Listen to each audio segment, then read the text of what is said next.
कृष्णा सज्जनों, मेरा नाम साधना है और मैं उत्तराखंड के केदार घाटी से हूँ। आज जो सत्य घटना मैं आपको सुना रही हूँ उसका शीर्षक है कुलदेवी ने कोरोना से ग्रसित व्यक्ति के कैसे प्राण लौटाए। सज्जनों, भक्ति में बहुत शक्ति है। भगवान भक्त को वो दे देते हैं जिसकी कि उसने कभी कल्पना भी नहीं की होगी।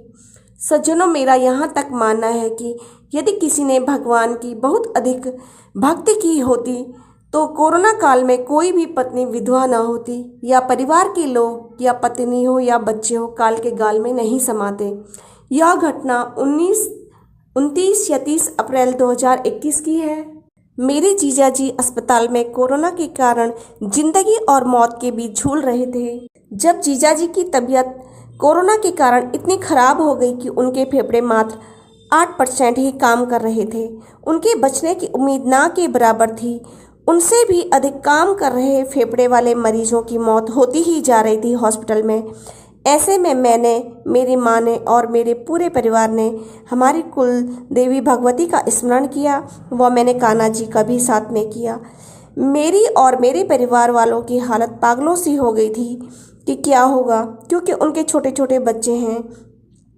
मेरी माँ ने माँ भगवती के चरणों में प्रसाद लाने के लिए स्वस्थ हो जाने की बात के लिए 51 रुपये का उठावा रख दिया। मैं भी दिन रात यही कहने लगी कि हे मेरे दादू कान्हा, मैं आपकी पोती हूँ। मेरे जीजा जी रिश्ते में आपके दामाद हुए, लाज रखो प्रभु। क्योंकि पूर्व में एक घटना हमारे साथ घटी। मैंने कान्हा जी को जो है दादा दादी बना रखा है, राधे को दादी बना रखा है और उन्होंने ये रिश्ता भी स्वीकार कर रखा है। एक बार क्या होता है कि एक लड़की काफ़ी गरीब सी होती है तो उसके पास कपड़े नहीं थे, तो मैंने सोचा कि चलो इसे 1100 रुपये दे देती हूँ। तो जैसे मैंने स्वामी जी से 1100 रुपये मांगे उसको देने के लिए, तो एकदम से बलराम भगवान ने मेरे कान में बोला कि ये जवाई बना रखा ना, जवाई बन रखा ना ये मेरा, क्यों नहीं दे रहा है गौशाला में दान। तो जब उन्होंने ये शब्द बोले तो मैं एकदम से अवाक सी रह गई। मैंने कहा स्वामी जी, ये तो बलराम भगवान की आवाज़ है, क्योंकि वो जब वो दर्शन देते तो उनकी आवाज़ थोड़ा अलग होती है, कान्हा जी की अलग होती है जब दर्शन देते। तो मैं उन दोनों की आवाज़ पहचानती हूँ, हालांकि वो है तो एक। और उन्होंने ये शब्द बोले तो फिर मैं रुक गई। मैंने कहा अगली बार दे देंगे उनको। उन्होंने मना तो किया नहीं ना कि वहाँ मत देना। तो फिर उस टाइम पे मैंने कहा कि तुरंत इसको जो है गौशाला के लिए दान कर दो। जब उन्होंने आदेश दिया है तो करो इसे तुरंत। तो फिर वो तो वहाँ हमने दान कर लिया। तो उन्होंने खुद बोला कि ये मेरा जवाई है ना।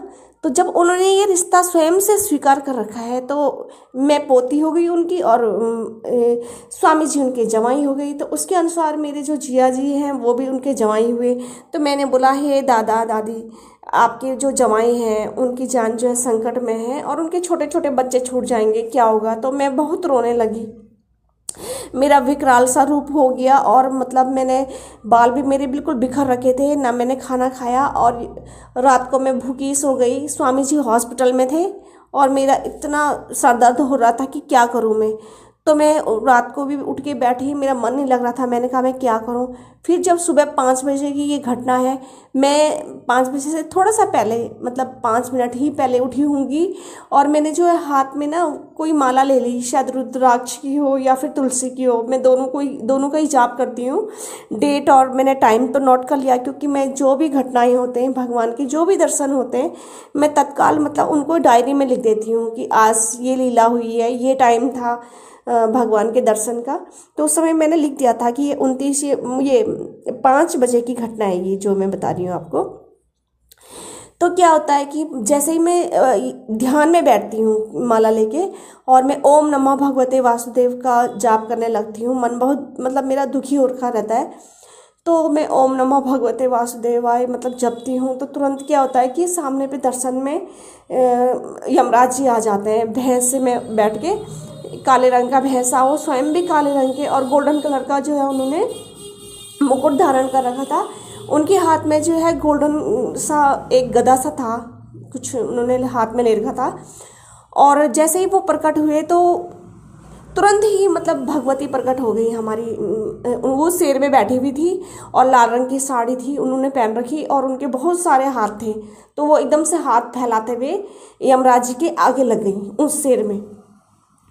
तकरीबन ये 3 बार ये घटना हुई। जैसे यमराज सामने प्रकट हो जाए तो उनके आगे वो हमारी कुलदादी जो भगवती है वो प्रकट हो जाए।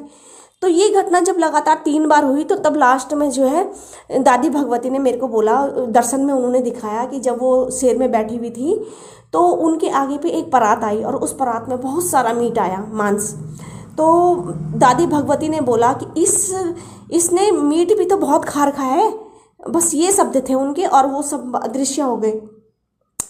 5 बजे की बात थी ये। तो फिर उसके बाद मुझे लगा कि हाँ, अब तो ये जब भगवती आ गई हैं रक्षा के लिए, ये जब यमराज जी के आगे लग रही हैं तो बिल्कुल रक्षा करेंगी ये। अब तो खैर बच ही जाएंगे उनके प्राण, नहीं तो उनसे भी अच्छे ऑक्सीजन लेवल वाले सब की मौत हुई वहाँ, सिर्फ वो ही जिंदा रहे उस मतलब पूरे वार्ड में। तो लगातार उनसे भी अच्छी चीज़ जिनकी कंडीशन थी वो लगातार मतलब बाहर जा रही थी यहाँ से निकल के। और हमारे रोई रोई लग रखी वहाँ पे सारे घर वालों की कि क्या होगा, अंतिम सांसें गिन रही। तो उसके बाद जो है मैंने भी स्वामी जी से कहा कि अब कुछ नहीं होगा, जब भगवती आ गई, भगवती रक्षा के लिए आई हैं वरना वो आती नहीं है, तो जब आई है तो वो ज़रूर इनके प्राण की रक्षा करेगी। तो ये घटना मैं भूले नहीं भूलती कि ये जो प्राण लौटा रखे हैं ये हमारी कुलदेवी भगवती ने लौटा रखे हैं। मैं तो कह रही बंधुओं सज्जनों, तुम देश रहो परदेश रहो कहीं भी रहो, लेकिन अपने कुल देवी देवताओं की पूजा मत छोड़ो, उनको प्रेम करना मत छोड़ो, उनकी पूजा पद्धति मत छोड़ो। वो ऐसे संकट में काम आते हैं, क्या कहें। मैं तो ये कह रही कि कोई भी किसी ने भी अगर भक्ति करी होगी ना सच्चे मन से, और अगर वो ऐसे संकट में पुकारेगा तो भगवान जरूर सहायता के लिए आते हैं। बस यही मुझे संदेश देना था इस सत्य घटना के माध्यम से। और इसे जो है मैं तो ये कहती हूँ कि सबको नाम जाप करना चाहिए, साथ साथ जो है गृहस्थी के कार्य भी करने चाहिए। मैं ये नहीं कह रही कि तुम मेरी तरह सन्यासी हो जाओ या जग से मतलब संसार से अपने संबंध खत्म करो, नहीं। गृहस्थ में रह के भी जितना भी तुमसे नाम जाप हो पाता है, और निंदा वालों का कभी साथ नहीं करना है। अगर निंदा वालों का तुम साथ करोगे तो तुम भी पाप के भागी बनोगे। मैं तो कभी किसी के साथ उठती बैठती इसीलिए नहीं हूँ कि कोई अगर किसी की निंदा करेगा तो साथ में मुझे सुनने वालों को भी बराबर का पाप लगता है। हरे कृष्णा, हरि बोल।